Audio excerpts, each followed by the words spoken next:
Megan अपनी body में active हो जाती है और वो अमीलिया को उससे लड़ने के लिए ललकारती है। दोनों के बीच एक खतरनाक लड़ाई शुरू हो जाती है। उधर जेमा बाकी सभी को इस फैसिलिटी से निकलने के लिए कहती है। उसने वापस जाकर मेगन की मदद करने का फैसला कर लिया था, लेकिन सेडी उसे अकेले नहीं जाने देती और वो भी उसके साथ चल मेगन की मदद करने के लिए तैयार हो जाती है। उधर लैब में मेगन अमीलिया पर भारी पड़ने लगती है। ये फैसिलिटी अब बस कुछ ही सेकंड में पूरी तरह से तबाह होने वाली थी। अमीलिया तुरंत एक इलेक्ट्रिक चार्ज वाली गन से मेगन पर हमला कर उसे बेहोश कर देती है, जिसके बाद वो उस मदरबोर्ड से खुद को कनेक्ट कर लेती है। ऐसा करते ही मदरबोर्ड के अंदर मौजूद एआई एल्गोरिदम खुद को अमीलिया के अंदर ट्रांसफर करने लगता है। उसी पल जेमा और सेडी वहां पहुंच जाते हैं। मेगन को भी होश आ जाता है। जेमा मेगन को तुरंत वहां से भाग निकलने के लिए कहती है, क्योंकि अब अमीलिया से लड़ पाना इनके लिए संभव नहीं था। लेकिन मेगन नहीं मानती। वो जानती थी कि जेमा ने उसके हाथ में इलेक्ट्रिक चार्ज वाली बुलेट छुपाई है।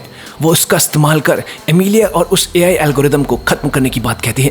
सेडी उसे ऐसा ना करने के लिए कहती है, लेकिन मेगन उसे उसी की बात याद दिलाते हुए कहती है, तुमने ही तो मुझे ये सिखाया था कि सिर्फ अपने बारे में ना सोचकर जो सही हो उसे करना है, और इस वक्त में यही सही है। जिसके बाद मेगन अमीलिया की तरफ बढ़ने लगती है। उधर उस एआई एल्गोरिदम का ट्रांसफर कंप्लीट हो चुका था। अमीलिया अब बहुत ही ज्यादा शक्तिशाली हो चुकी थी। वो तुरंत किल स्विच को भी रोक देती है। मेगन उसके सामने घुटनों पर बैठ जाती है और अपने साथ मिला लेने की बात कहती है। अमीलिया मेगन को अपना हाथ आगे करने को कहती है।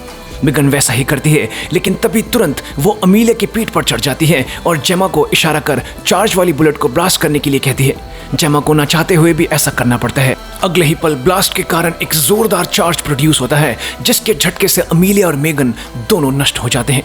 मेगन ने जेमा, सेडी और पूरे ह्यूमैनिटी को बचाने के लिए अपनी जान दे दी थी।